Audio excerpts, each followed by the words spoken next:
if you do wudu with water that does not fully belong to you, let's say stolen water, right? But you did not know that this water was stolen. After you did your wudu, your friend came and he broke it to you. You know what? This water was stolen. Or we did not have permission to use this water. You did not know that. You were under the impression that you had permission, that this was lawful water. In that case, after you found out, is your wudu valid or not? What do you say? No. And that, it doesn't have to do with the law of continuity here, but in that case, since you did not know, then your wudu is valid.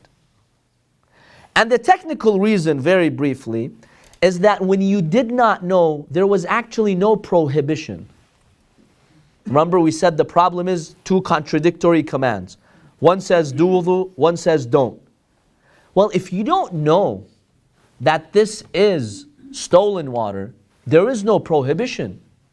Because what's the point of that prohibition? It's like talking to a wall, right? Can you issue a command to a wall or to a sleeping person? Can you stand by a sleeping person and tell that person, hey, it's haram for you to do this at this moment? No, because that person cannot get your command.